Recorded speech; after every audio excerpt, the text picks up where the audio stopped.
Endi nima qilish kerak? 1-avgustda shu ish tadbirlarga qo'l urish uchun birinchi qiladigan ishinglar paxtani bu qonun endi bu yog'iga tavsiyalarni hammasiga e'tibor beringlar. Birinchi qonun paxta 95 sm bo'lish kerak. Nima uchun 95 sm? 95 santimetrdan o'ssa tepadagi mayda ko'sak ola boshlaydi. 95 santimetr 12 shox. Agar santimetr qila olmasangiz 12 shox. Demak, tepadagi mayda ko'sak muammoga aylanadi. Qancha paxta o'ssa, qancha tepa bo'lsa, demak, unga kuchi ketib qoladi. 95 santimetrda kuchi saqlab qoladi. Nima uchun kuch kerak? Ko'sakni ochiltirish uchun kuch kerak. Qonun shunaqaki, 95 santimetrlik paxta 8 ta ko'sak. Bu juda ham muhim. O'shanda avgustda biz ana programmani o'rnatsak effektiv ishlaydi. Agar 95 santimetrlik paxta bo'lmasa nima qilishimiz kerak? Hozir mexanik chekanka qilish kerak. Agar past bo'ladigan bo'lsa, bunga tez foydalanadigan o'g'itlar bor. Ammiakli silitra bor. Ikkinchidan suspenziya karbomitlik, suspenziya qilib bargidan 2-3 marta tez bersangiz ko'taradi. Shu joyda men aytmoqchiman, ko'tarish nuqtai nazaridan nitrat o'g'itlari fosfor, kaliy, makro o'g'it hisoblanadi. Suyuq holda ham bu mikro o'g'it emas. Makro o'g'it hisoblanadi. MPK bor, MPK bu makro o'g'it. MPKdagi azot 1 bo'lish kerak, fosfor 0.7 bo'lish kerak, kaliy 0.5 bo'lish kerak. Nitratni kam berish kerak bu joyda. Sajensi berish kerak. 95 sm qilish uchun hattoki chekankani qilsangiz ham, mexanik chekankani qilsangiz ham to'xtatmang.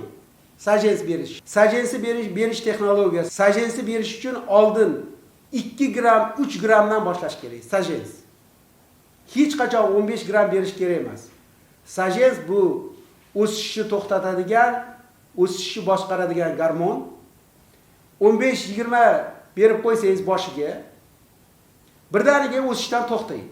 Bu degani to yana moslashib chiqquncha yana 1 oy o'tib ketadi. Ya'ni paxta kechikib ketadi. May, iyul, avgust o'rtasigacha paxta ishlashi kerak. Bu paytida agar sajensni siz qilib qotirib qo'ysangiz nima bo'ladi? Demak, siz iyulni yo'qotgan bo'lasiz.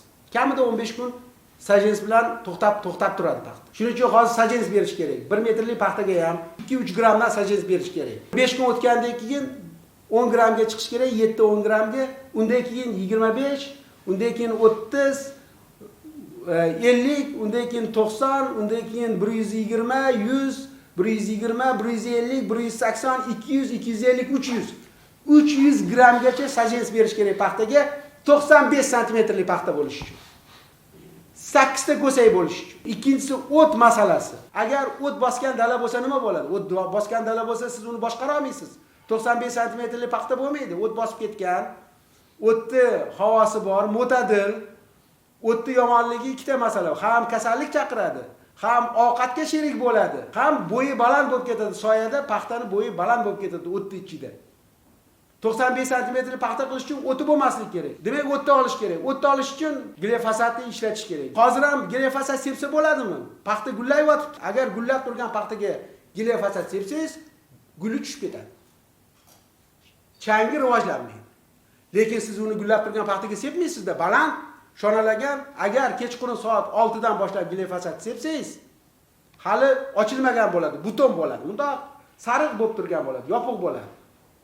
Sepasiz, ertalabdan keyin soat 7 da ekan ochiladi. Asosan 10 da ochiladi gul. Hech qanaqa ta'sir qilmaydi.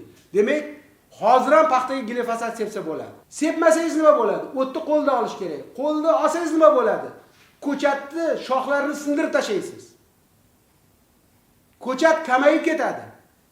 Xarajat bo'ladi. Sepsangiz keyin 90 santimetrlik paxta bo'ladi. Endi 8 ta ko'sak qilishimiz majbur. 8 tadan kam bo'lsa 200 ming ko'chatda. Men aytgan katta hosilni ko'tara olmaymiz. 8 ta ko'sak qilish uchun nima qilish kerak? Bor kislotasi berish kerak 250 gramdan gektariga. 11%lik sepish juda ham muhim. Bor nimani beradi? Bor o'sha 8 ta ko'sakni mahkam poyaga bog'lab beradi, mahkamlab beradi. Suvda adashsangiz, issiq bo'lib ketsa, tushib ketmaydi. Bor bilan qo'shimcha beradigan elementlar bor. Mikro o'g'it deydi. Bu temir, mikro o'g'it bu kalsiy, molibden, rux, marganez, va bor kislotasi. 10 ta ko'sak bo'ladi 1-avgustgacha. Endi shu joyda muhimligiki, buni bir marta berib, kecha berdim emas. Har hafta davomida berish kerak. Endi nafaqat bu ko'sakka aylantirish muhim. Ko'sakni kattaytirish kerak. Buning uchun nima qilish kerak? Guminoviy kislota kerak. Asetil salitsiliy kislota kerak. Katta bo'ladi ko'sak. Eng muhimi oson yo'li droji kerak, droji. Paxtachilikda ishlatmagan hech kim. Bog'dorchilikda ko'p ishlatadi. Mevani katta qiladi agar droj solsangiz. Droji qilish uchun nima qilish kerak? 200 gram atrofida. Shundan 20 ta paketni olib, 600 litrlik og'izga to'ldirib, aralashtirib suv bilan shu joyga bir 2-3 kilo shakar qo'shib olsangiz, osonroq bo'ladi. Haligi droji shakarda yaxshiroq, yashovchanligi yuqori bo'ladi. Shuni bargidan bersangiz, ko'sak katta bo'ladi. Nafaqat siz ko'sak qilasiz. 10 ta ko'sak qilasiz, katta ko'sak qilasiz.